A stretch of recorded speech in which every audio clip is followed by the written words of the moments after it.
वो ताउम्र लड़ते रहे, कभी करियर के लिए, कभी कामयाबी के लिए, कभी जिंदगी के लिए। उन्हें वो सब कुछ मिला जो बतौर एक्टर वो चाहते थे। उन्हें दर्शकों की मकबूलियत भी मिली और प्यार भी हासिल हुआ। उन्हें जानने वाले कहते हैं कि वो जितनी शानदार अभिनेता थे, उतनी ही जानदार उनकी शख्सियत थी। उनका अलग अंदाज था। डायलॉग डिलीवरी का उन्होंने अपना खुद का पैमाना तैयार किया था। बॉलीवुड से लेकर हॉलीवुड तक उनके स्टाइल की तूती बोलती थी। इरफान अपने हुनर की सानी नहीं रखते थे, इरफान इकलौते थे।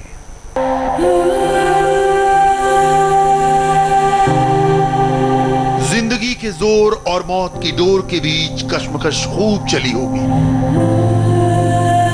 उमड़ा होगा सीने में बेपनाह दर्द, टपकी होंगी बोलती आंखों से कुछ गम की बूंदें। मुट्ठी में कसी रेत की मुआफिक फिसल रही होगी जिंदगी, और वो आंखें जिन्होंने करोड़ों चाहने वालों को मुरीद बना दिया, उसने मूंद ली होंगी। सिल्वर स्क्रीन पर सितारों की भीड़ के बीच किसी ध्रुव तारे की तरह चमकदार थे इरफान। अंदाज, सलीका, तरीका, डायलॉग, टाइमिंग, पॉजेस और सम्मोहित कर देने वाली आंखों का जादू बॉलीवुड से लेकर हॉलीवुड तक अपना कोई सानी नहीं रखता था। कितनी फिल्में, कितने किरदार और हर किरदार में मास्टरी। हासिल फिल्म याद होगी आपको। रणविजय सिंह गौरी शंकर पांडे की धाक खत्म कर यूनिवर्सिटी का लीडर बनना चाहता है। इरफान के करियर में मील का पत्थर साबित हुई हासिल। 1985 से सीरियलों और सलाम बॉम्बे में डेब्यू के बाद ये वो फिल्म थी जिसने इरफान को अवार्ड और नई पहचान दोनों दी। वरना बारात लेके तो हम आ रहे और मुहूर्त के टाइम पे ही आएंगे और किसी ना किसी को लेके जाएंगे, बता रहे। हासिल के लिए बेस्ट नेगेटिव रोल इस साल इरफान की झोली में गया। इसी साल यानी 2003 में ही विशाल भारद्वाज सरीखे डायरेक्टर ने इरफान को मकबूल फिल्म के लिए साइन किया। बेमिसाल एक्टर्स की पूरी कायनात इरफान के सामने थी। पहुंचते पहुंचते रास्ते भर बुदबुदाता रहा, हवेली पे चल, हवेली पे चल। ओमपुरी, नसीरुद्दीन शाह, पंकज कपूर किरदार था डॉन का दाहिना हाथ और उनकी बेगम के माशूक का। इरफान के ठहराव भरे अंदाज ने माहिर कलाकारों के बीच अनूठी छाप छोड़ी। करियर के सालों लंबे संघर्ष के बाद इरफान अब वहां थे जहां उनके नेशनल स्कूल ऑफ ड्रामा में सीखे एक्टिंग के हर हर्फ को पर्दे पर बयान करने का मौका मिल गया। इरफान के अभिनय का असली दौर यहीं से शुरू होता है।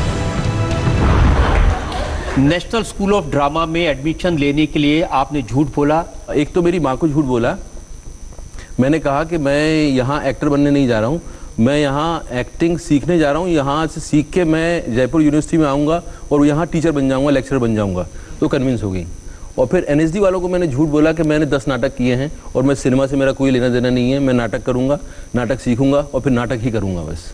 तो ये मेरे झूठ थे, लेकिन मेरे लिए लाजमी था, वो ज़रूरी था बोल। लेकिन ये मैंने सुना कि आपने वहाँ पर एक्टिंग सीखी बड़ी सिंसियरली। वो मेरा ध्येय था, वो मेरा ध्येय था और वही मैं सीखने गया था।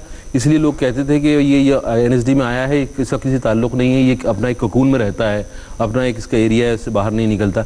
लेकिन मुझे ऐसी गलतफहमी थी कि मैं जिस दिन एनएसडी जाऊँगा, टीचर मुझे कुछ सिखाएंगे और मैं नेक्स्ट डे एक्टर बन जाऊँगा।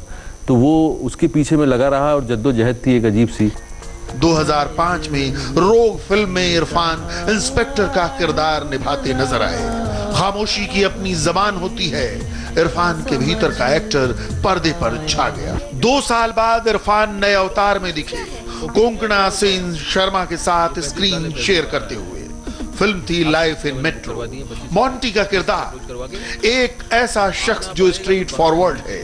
कमाल की केमिस्ट्री दिखी, अभिनय की बारीकियों की इतनी बेहतरीन समझ। इरफान एक मेथड एक्टर थे पर बॉलीवुड में जम गए। Hello hello. Oh hi. Have you come to meet me? Life in metro के लिए इरफान को बेस्ट सपोर्टिंग एक्टर का फिल्म फेयर अवार्ड मिला। एंड उसका अपना खुद का फिगर भी अच्छा है, यू नो। मम्मा बोल रही थी सारी से बिपाशा टाइप लगती है। बिपाशा की मैंने पिक्चर देखी नहीं, तो आज सारी VCD लेके आऊंगा, उसकी देखूंगा बिपाशा। एक तरफ इरफान ने बॉलीवुड में अपना बिल्कुल जुदा मकाम बनाया, तो वहीं हॉलीवुड में इरफान के जर्नी की शुरुआत हुई। असल में इरफान ने जितनी पहचान हिंदी सिनेमा में बनाई है, उससे ज्यादा इज्जत उन्होंने हॉलीवुड में कमाई है। 2007 में ही उनकी film I the name sec. Every day since then has been a gift. सिलसिला जारी रहा।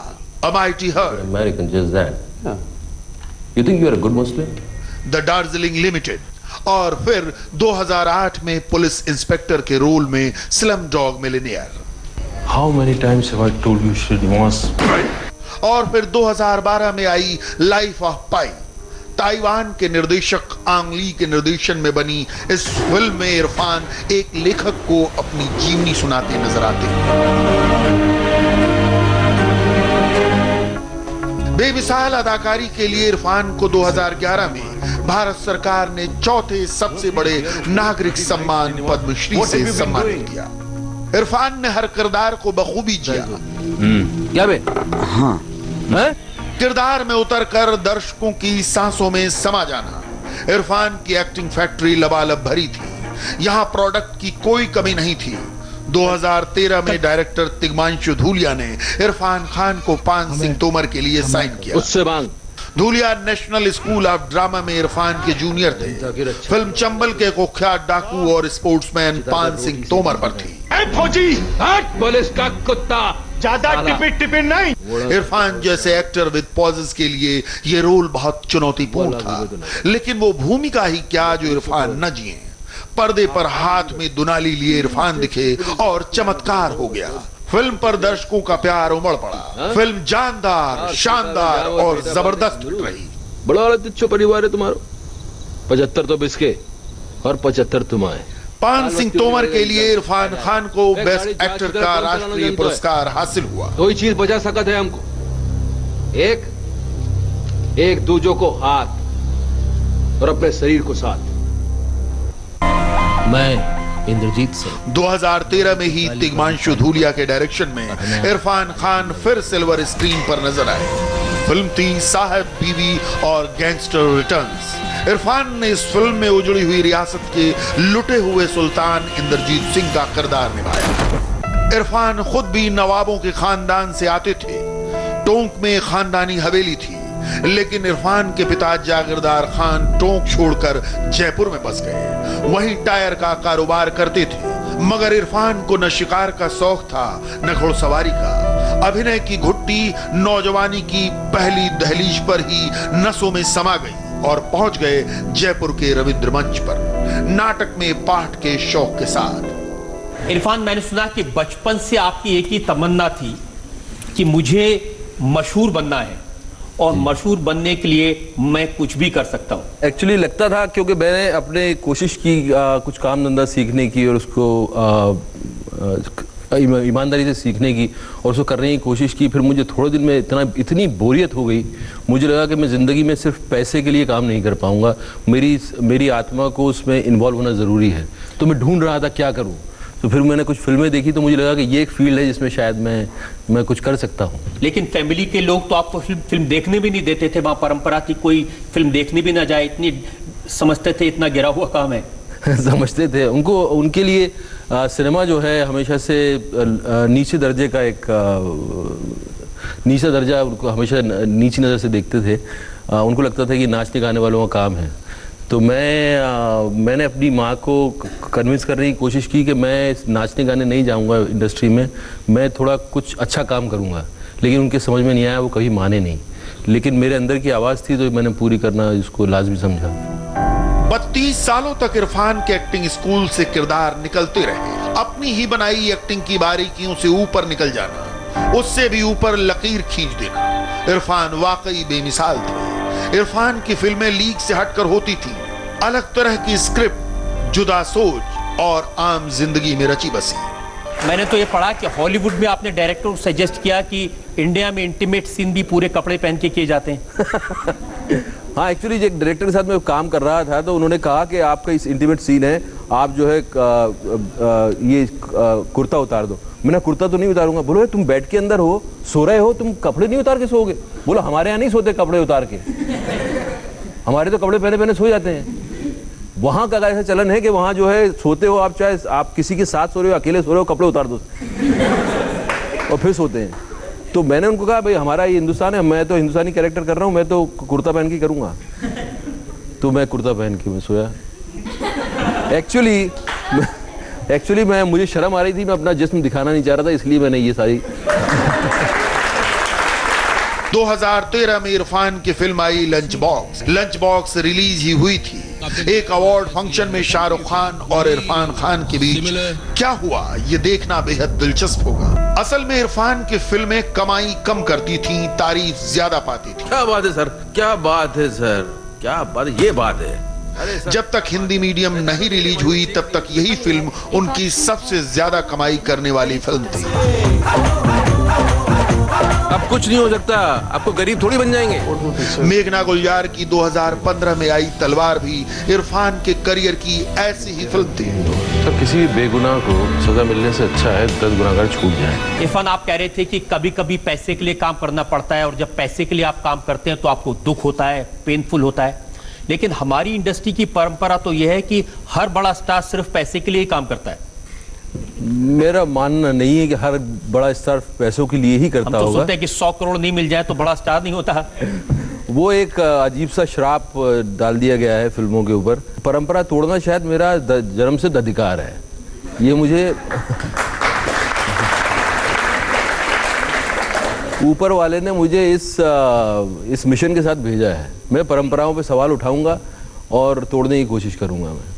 तो आप ये कह रहे हैं कि ये जो 100 करोड़ वाले फिल्म स्टार्स हैं, इनको तोड़ के आप इनसे बड़े 1000 करोड़ वाले स्टार बनेंगे? नहीं, 1000 करोड़ वाले तो मैं हूं, मेरी फिल्में जो है।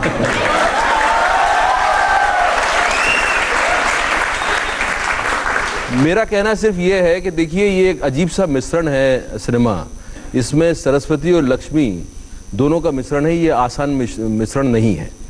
और एक कहानी का माध्यम जो है एक बहुत पवित्र माध्यम है। इसके ज़रिए मैं करोड़ों लोगों के दिलों तक पहुंच सकता हूं। ये इसकी ताकत है। मैं आपको ऐसा एक्सपीरियंस दे सकता हूं जो कि आपको 10 साल तक याद रहे। शादी करनी है तो तुम्हारे 90 साल इसी साल अमिताभ बच्चन और दीपिका के साथ इरफान नजर आए फिल्म पीकू में। 2016 में आई मदारी को इरफान ने खुद प्रोड्यूस किया। अपने बेटे की मौत पर निर्मल अपना आपा खो देता है। सिस्टम को सबक सिखाने के लिए वो गृहमंत्री के बेटे का अपहरण करता है। अपनी घर गृहस्थी आटे दाल में उलझा हुआ। कसी हुई स्क्रिप्ट और इरफान की अदाकारी ने फिल्म में जान डाल दी। लेकिन तुम मेरी दुनिया मुझसे छीनोगे, मैं तुम्हारी दुनिया में घुस जाऊंगा। लेकिन 2017 में आई हिंदी मीडियम इरफान के करियर की कमर्शियली सबसे सफल फिल्म रही। मिट्टू, आज से मिट्टू मिट्टू कहना बंद करो प्लीज। मिट्टू ना बुलाऊं, क्या बुलाऊं? तुम मुझे बुलाना, क्या बुलाओगे मुझे? अन्नी, प्रिंसिपल मैडम, डियर स्टूडेंट। और फिर जीवन की संध्या बेला में इरफान ने आखिरी बार बड़े पर्दे पर अंग्रेजी मीडियम नाम की फिल्म की। A silent actor with deep and expressive eyes, pauses और टाइमिंग का बेजोड़ master, method actor, an actor par excellence। Irfan बहुत याद आएंगे। अपने करोड़ों फैंस को रुला गए इरफान। मैंने दिल से कहा, यकीन नहीं होता रियल लाइफ से रियल लाइफ तक फाइट करने वाले इरफान यूं अचानक अलविदा कह जाएंगे।